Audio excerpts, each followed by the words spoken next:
व्हिडिओमध्ये जिला तुम्ही बघतायत ना ती मी आहे गाईस. मी अर्चितपेक्षा इनफॅक्ट त्या लग्नामध्ये जेवढे लोक होते त्या सगळ्यांपेक्षा 2 तास आधी तयार झाले होते.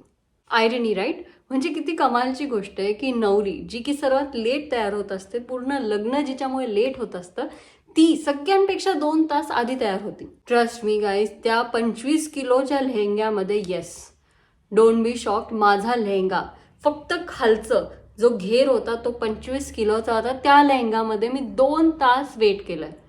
Anyways, hi guys, welcome to my corner. तर नोव्हेंबर सीझन स्टार्ट झालेला आहे आणि नोव्हेंबर आला म्हणजे 2 सीझन येतात. एक तर आहे लग्न आणि एक आहे थंडी. तर करतीये की थंडीचे सगळे जे आउटफिट्स असतात किंवा थंडीचे जे जॅकेट्स असतात त्याचा एक व्हिडिओ बनवावा.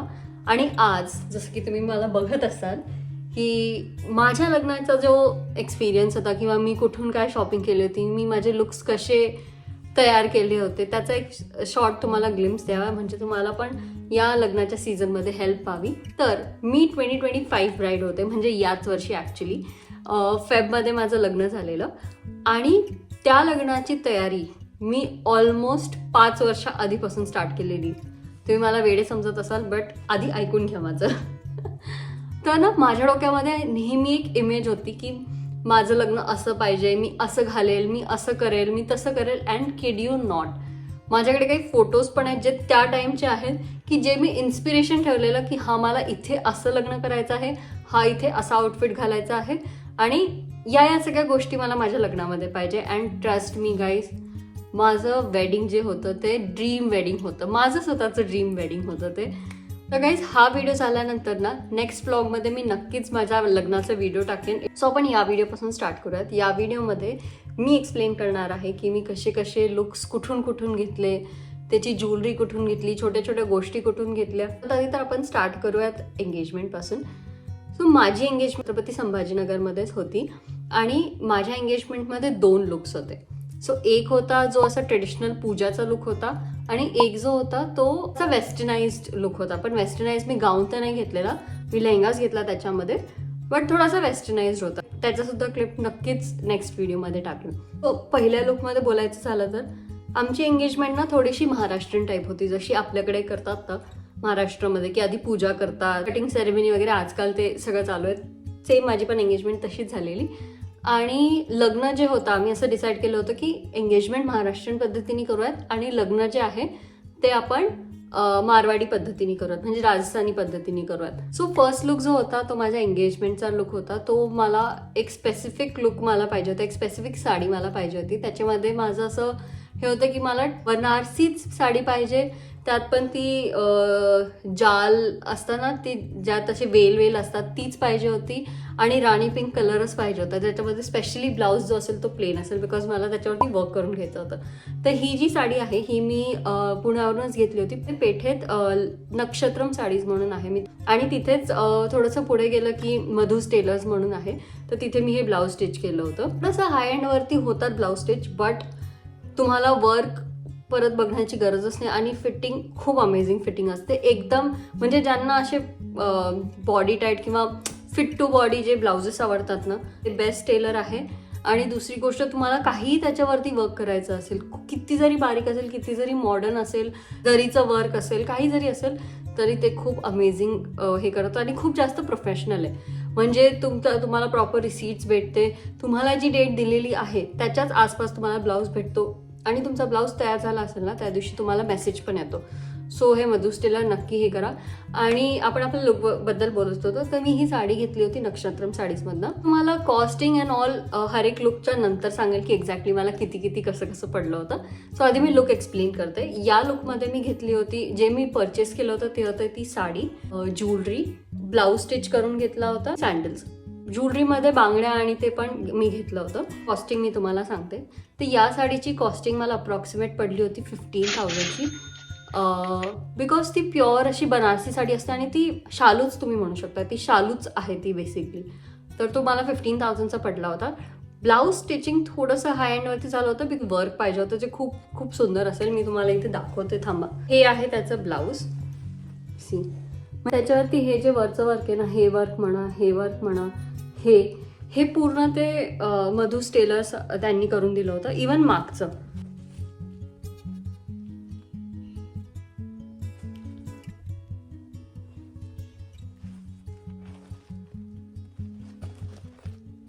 सो त्याच्याने एकदम असा हेवी लुक आला. आणि पूजेला मला थोडंसं असं सिम्पल राहायचं नव्हतं, कारण की तो माझा फर्स्ट लुक असणार होता.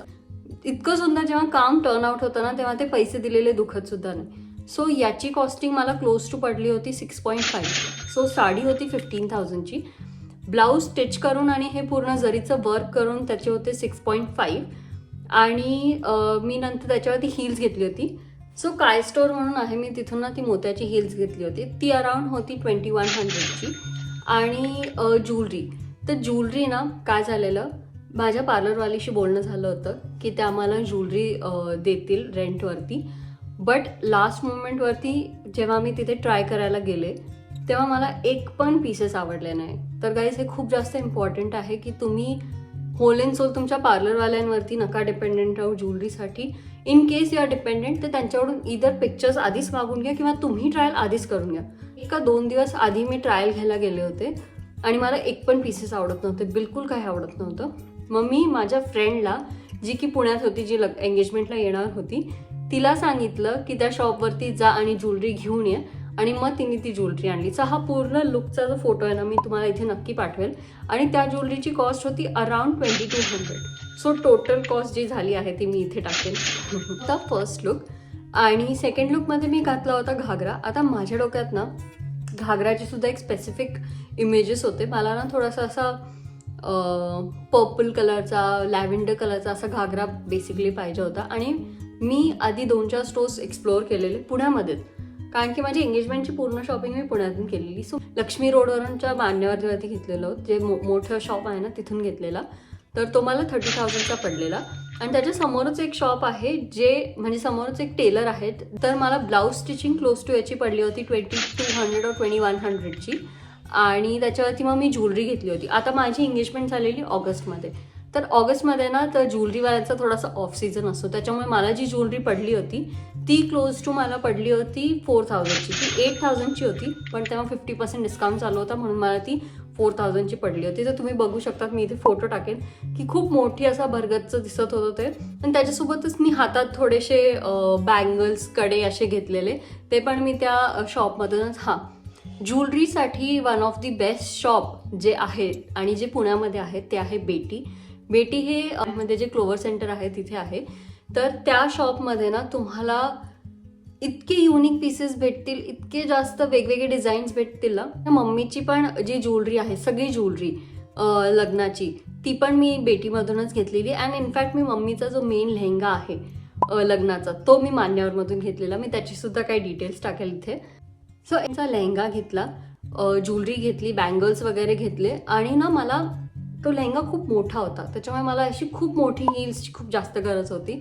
तर ही जी हिल्स आहे ना, ही सुद्धा मला सेलमध्ये ॲक्च्युली भेटलेली. मला क्लोज टू पडलेली 1500ची मला ही मेट्रोची हिल्स आहे. ही मला भेटलेली. जो टोटल जो माझा एंगेजमेंटचा सेकंड लुकची कॉस्ट आहे ती ही आहे.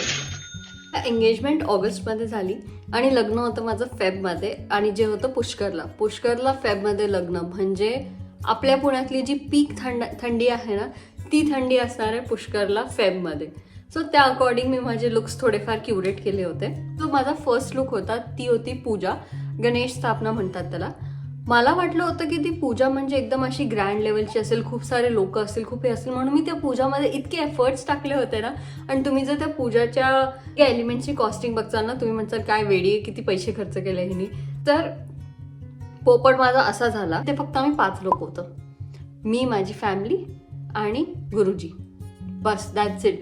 या 5 लोकांमध्येच ती पूजा झाली. आणि त्या पूजामध्ये मी इतकं डोकं लावलं होतं, इतके पैसे खर्च केले होते. आता तो लुकसुद्धा मी तुम्हाला क्युरेट करते. त्याचे फोटोज पण नाही आहेत खरं म्हटलं तर चांगले, बट ठीक आहे. त्या पूजेमध्ये ना साऊथ इंडियन लुक पाहिजे होता. पुण्याचे लोक, if you know this store, जिथे आपल्याला रिझनेबल रेटमध्ये साडी भेटतात, मूळचंद. सो मूळचंद हे एक माझं गो टू स्टोअर आहे. खरंच मी अजूनही तिथून साड्या घेते. अमेझिंग कलेक्शन आणि amazing price point also. So ही जी मी साडी घेतली होती, साऊथ इंडियन साडी होती, ही मला क्लोज टू पडली 3000वरती. आणि ना याचा मी एक फोटो टाकेल. मला हे एक इन्स्पिरेशन होतं माझ्या डोक्यामध्ये. मला त्याच्यावरती तो सेम दुपट्टा, तसं ज्वेलरी, तसे हेअर वगैरे तसं सगळं करायचं होतं. सो ही साडी घेतल्यानंतर मी मधुस टेलर्सकडे तो ब्लाऊज टाकायला गेले आणि प्लीज हसू नका माझ्यावर, 3,000ची साडी होती आणि 7,500चा तो ब्लाऊज झालेला. येस, 3,000च्या साडीवरती 7,500चा ब्लाऊजचं मी वर्क करून घेतलं, बिकॉज मला प्रॉपर साऊथ इंडियन लुक पाहिजे होता आणि साऊथ इंडियन लुक्समध्ये ब्लाउजेस खूप हेवी असतात. एनिवेज मी आता ते आठवणार नाही, नाहीतर मी आत्ताच डिप्रेशनमध्ये जाईल. की ते ब्लाऊज केलं आणि मग मला ना ओढणी मला त्याच्यावरती ओढणी पाहिजेच होती, बिकॉज मला तो तसाच लुक पाहिजे होता. सो ही ओढणी, या ओढणीला पण मी खूप कुटाणे केलेले. क्लोअर सेंटरमध्येच एक फॅब्रिकचे दुकान आहेत, सो तिथून मी हे फॅब्रिक घेतलं, या फॅब्रिकला डाय केलं, त्याला ती लेस लावली आणि दुपट्टा तयार केला. तर मला या टोटल याची कॉस्ट पण क्लोज टू 3,000 पडलेली. आय नो, काही लुक्समध्ये तर मी इतकी गणली आहे ना, म्हणजे काही मला खूप भारी प्राईस पॉईंटवरती भेटले आणि काही याच्यामध्ये तर माझं नुसता पोपट झालेला, इतके पैसे खर्च झालेले आहेत. बट ठीक आहे, ॲट दी एंड मी खूप चांगली दिसत होते and that is all that matters. Anyways, तर मी जसं या लुकमध्ये सांगितलं, याच्यामध्ये मी माझ्या पूजेची जी चप्पल घेतली होती ना काय स्टोअरवरून, तीच घातलेली.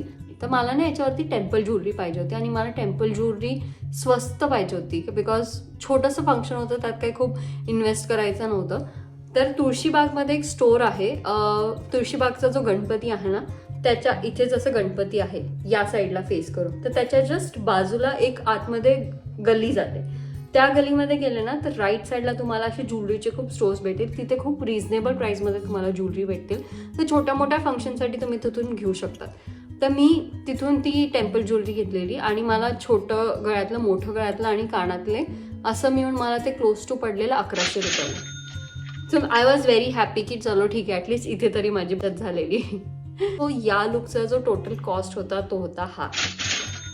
परत नेक्स्ट फंक्शनसाठी, नेक्स्ट फंक्शन माझ्यासाठी खूप इम्पॉर्टंट होतं, बिकॉज मराठी मुलीच्या मनामध्ये एक असताना की तिने तिच्या लग्नामध्ये नऊवारी घालावी आणि मी माझं लग्न मारवाडी पद्धतीने होणार होतं, त्याच्यामुळे माझी ती इच्छाच राहून गेली की यार मला लग्नामध्ये ती घालायची. पण मी कसं बसं सगळ्यांना कन्व्हिन्स केलं आणि मी म्हटलं यार मला हळदीमध्ये तरी ॲटलिस्ट तो लुक करू द्या. सो हा होता माझा आणि अर्चितचा हळदीचा लुक. थीमसुद्धा असं ते थोडंसं मला महाराष्ट्रीयन ठेवायचं होतं. मी ढोल, नाशिकचे ढोल म्हणजे आणि फुल ऑन असं महाराष्ट्रीयन वाईब्सवाली पूर्ण अशी हळदी होती माझी.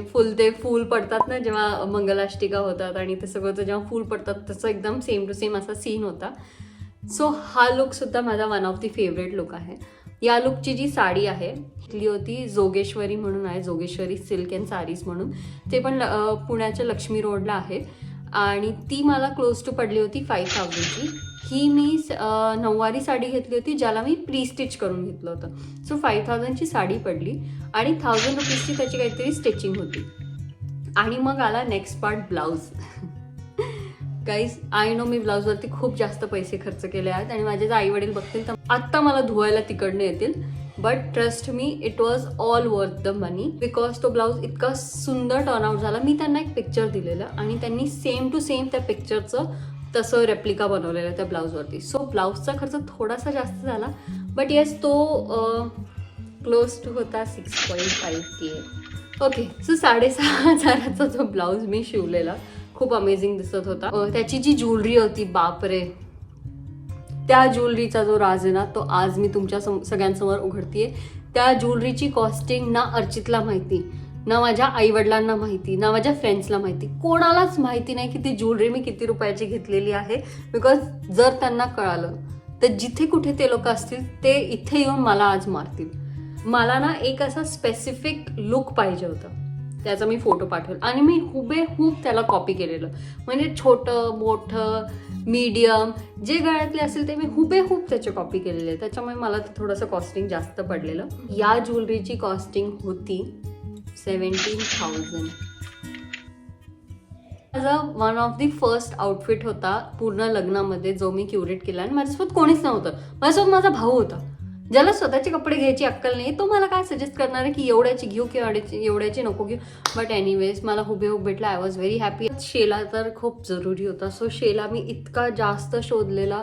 मला तो स्पेसिफिक जो बॉटल ग्रीन असतो ना तोच कलर पाहिजे होता आणि मी ऑलमोस्ट 2-3 दिवस तो शेला शोधत होते वेगवेगळ्या शॉप्समध्ये. बट भेटला कुठे? काय माहिती तेव्हा डोक्यात का नाही आलं की मूळचंदला जायला पाहिजे. बट एनिवेज मूळचंदला मला तो शेला भेटला. शेला स्वस्त होता गाईस, 250 रुपीज ओनली. हे पूर्ण लुक होतं. आणि आता जर वरतून खालपर्यंत जर मी प्रॉपर महाराष्ट्रीयन तयार होत आहे तर चप्पल कोल्हापुरी का नाही घालावी. मग मी चप्पल घेतली. चप्पल जी आहे ती मी बेटीमधूनच घेतलेली. ती मला क्लोज टू पडली 750 रुपीजची. बांगड्या तर मी आय थिंक एंगेजमेंटवाल्या ज्या होत्या त्याच घातलेल्या. होता माझा हल्दीचा टोटल लुक आणि त्याची टोटल आहे. हाय गाईज, तर एडिट करताना मला रिअलाईज झालं की हा व्हिडिओ खूप जास्त मोठा होत आहे.